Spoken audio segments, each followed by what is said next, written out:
Hey there, and welcome to lesson number 4 in Module 7. We're going to be talking today about the commission launch, which is a little bit more sophisticated launch than the others that we've talked about so far. It's the process of sharing the opportunity for your followers to purchase a higher priced individual painting. So this is about how to sell higher priced individual paintings via email using a commission-based process, but one that has a little bit different twist than the way that most people normally think about offering and taking commissions. So the key points in the commission launch are that you're going to create an experience for the client. They're not just purchasing a painting, they're purchasing an experience from and with you.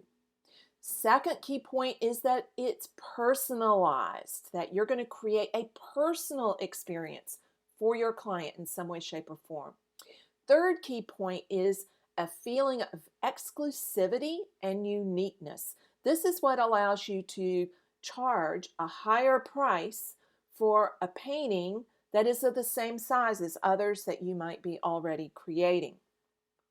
So let's make sure that we go through the key ingredients here in that offer.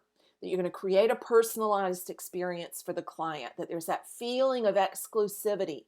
We're going to make it by application process only.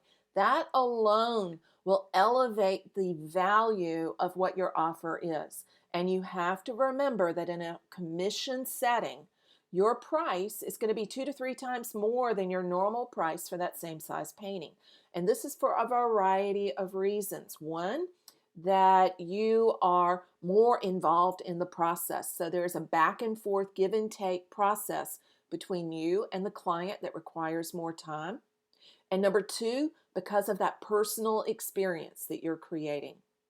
The last key point here is that you want to create a very limited number of these. You want to consider how many commission pieces you can realistically complete, for example, in a quarter. So limit them by number and limit them by time and limit them by size. Be realistic. Do not overcommit yourself here. So that first step is to create a personalized experience for the client. And that personal experience goes from the beginning as they apply for the commission experience to the one-on-one discussions and meetings that you have with that client. This is a point where you're going to get to give them a very high-touch experience. You're going to be talking to them not just via email, but one-on-one via phone or even via Zoom so that you can build that strong relationship. And it happens not once, but at multiple touch points through that process. Number 2, exclusivity. Make your commission process by application only. This flips what a lot of people think about the commission process on its head. So no longer are you standing on the street corner going, take my, give me a commission. I want to do your painting. I'll do any painting that comes along. You're going to set some very clear guidelines and limits to what you will and will not do. Keep the choices simple. Remember, an overwhelmed, confused mind doesn't purchase. Limit the number of choices pretty much to 3 different kinds of options. That experience, that application process is one that can really help build that relationship and create that feeling of a unique experience for your client. You need to price it higher than a painting that you create in your studio on your own at the same size, because it realistically takes twice as much time to create a commission piece. There's a lot of communication that has to go on. You also incur a certain amount of risk if you are creating a piece for someone and you're not paid in full in the beginning. I recommend that you get paid a down payment that's 1/3 of the price. You get a second installment halfway through where they approve that painting as it's going along, and then they pay the last installment at the end when you deliver the painting or before you ship it out. All of that's included in the sample contract that's here in this lesson. But you need to include a higher price. You may not be comfortable going with 3 times, but you need to at least double it, is what I would recommend. So amp that price up more than you think you're comfortable with, even if you're not comfortable going to the 2 to 3x point. Limit the number. You need to know really intimately how much time you've got to spend in the studio and on the phone with these clients. Don't overcommit yourself. I would suggest starting out with no more than 2 or 3 commissions a quarter so that you have enough time to complete those and to do all of the interacting that needs to happen and build those strong relationships. The process itself goes through pretty much 8 simple steps.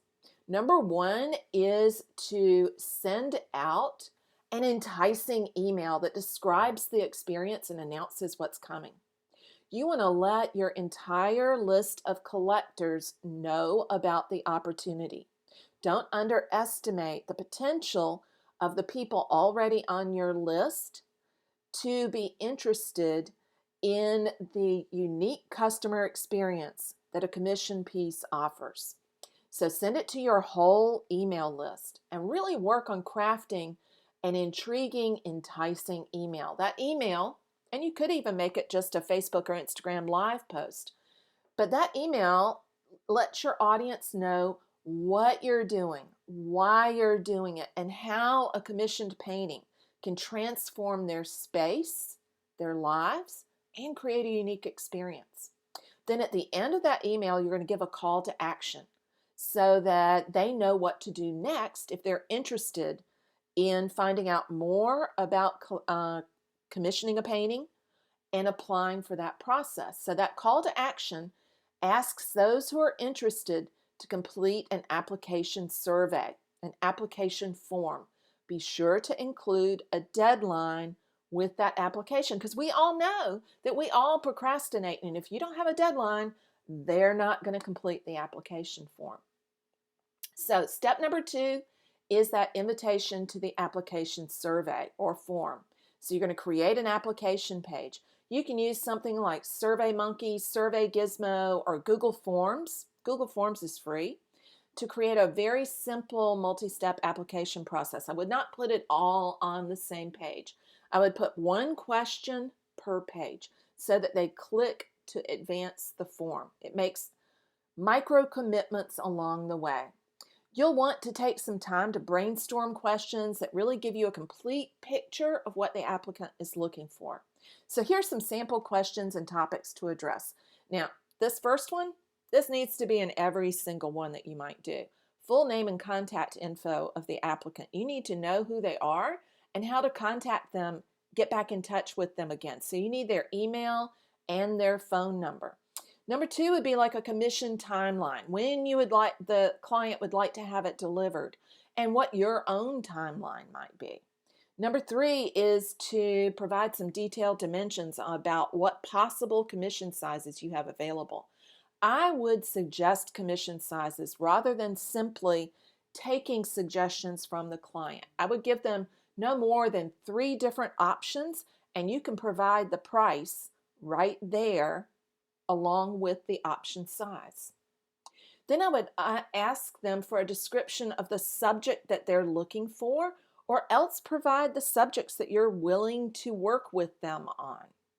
Another option is to ask for color specifications, and feel free to ask them to include things like hex color codes, those are the web color codes, or picture samples of their preferred colors. Lastly, you want to ask them about other artworks they might like, especially if there's some that are on your website that you have created that give you an idea of the kind of things that they're looking for. So number 3 is to schedule a time for a follow-up call. So you want to, from the application survey, send them to either a Calendly link, an Acuity scheduler link, or just ask them to hit reply and schedule a time, or you reach out to them via email and schedule a time.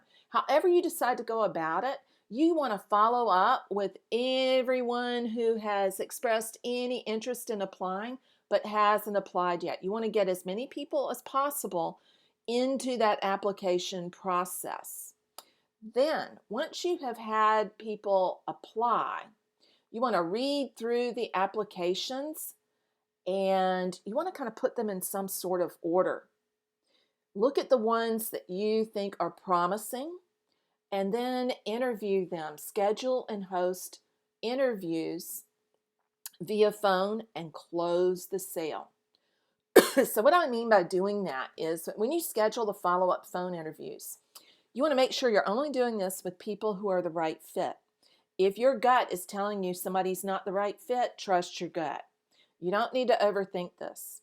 So the phone interview is really just a chance to re-ask the same questions that are in the application and probe a little bit deeper for more information. You're listening to the tone of voice. You're listening to any cues that give you an idea of any questions or concerns they might have that you need to elaborate on. You need to listen for cues that they're not a good fit. You're looking to get a feel for who this person is and if they're truly going to be a right fit for you to work with. So lead off with those open-ended questions. And some possible ones are, so tell me, why do you want to commission an artwork? What do you want to get out of this experience? Make sure you remind them that space is very limited for commissions and you want to make sure it's a good fit. You could even go so far as to ask them, why should I choose to work with you? Tell me what it is about your potential commission that you feel makes us a good match. Clarify any questions that they have or that you have from that application process. Then follow up, make your selections, and follow up via email with a payment link and a contract. So you want to follow up with them, and I actually think a nice touch is to call them back and let them know that you would love to work with them. In fact, you can do that on that individual phone call. If your gut is telling you this is a good match, confirm the process right then, and you can send them an email, PayPal invoice link with the deposit, the down payment, right then and there. Include a contract, have them sign that and send it back to you so that you have closed the deal in a timely fashion. You want to collect a deposit immediately. Do not start a commission without some sort of deposit. That's imperative. It is a key, crucial part, not just of commission launches, but of successful commissions in general. If you leave that out, you are putting yourself at risk of going through a tremendous amount of work and not being paid for it if somebody backs out. Next, you need to create the painting. And in the process of creating the painting, you want to keep your client informed, but not over-informed. So alert them to the steps of the process, have your sketch approved, for example, and then outline the stages in the contract that at which they are going to have a possibility of saying yes or no, I approve or I need a change. Outline how many changes they can make in that contract. As you get towards the middle point of the painting creation process, you should be getting your second payment of 3. Once you have finished creating the painting, get final approval and payment before packing and shipping out the painting. Consider making the actual packaging itself part of that experience for your client so that you continue that very high touch, personal experience that's very different and very unique from simply buying an already existing painting. Ship that completed painting and celebrate the completion of your first commission launch. Dive in, Plan it out and let me know if you have any questions at all.